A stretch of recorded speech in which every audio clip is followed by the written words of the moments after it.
பெருந்தலைவர் பேர கராத்தே செல்வின தான் நினைச்சு வந்தா போதும் எதிரி படையெல்லாம் தள்ள தெறிக்க ஓடும்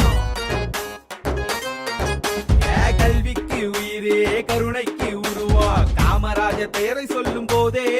நம்ம நாடாரி நாமே தலை நிமிர்ந்து ஆடும் சந்து கட்டியில் நாடார் வரவு அந்த ஒற்றுமைதான் நம்ம உயர்வு போதே சந்து கட்டியில் நாடார் வரவு அந்த ஒற்றுமைதான் நம்ம உயர்வு போதே நாடாரு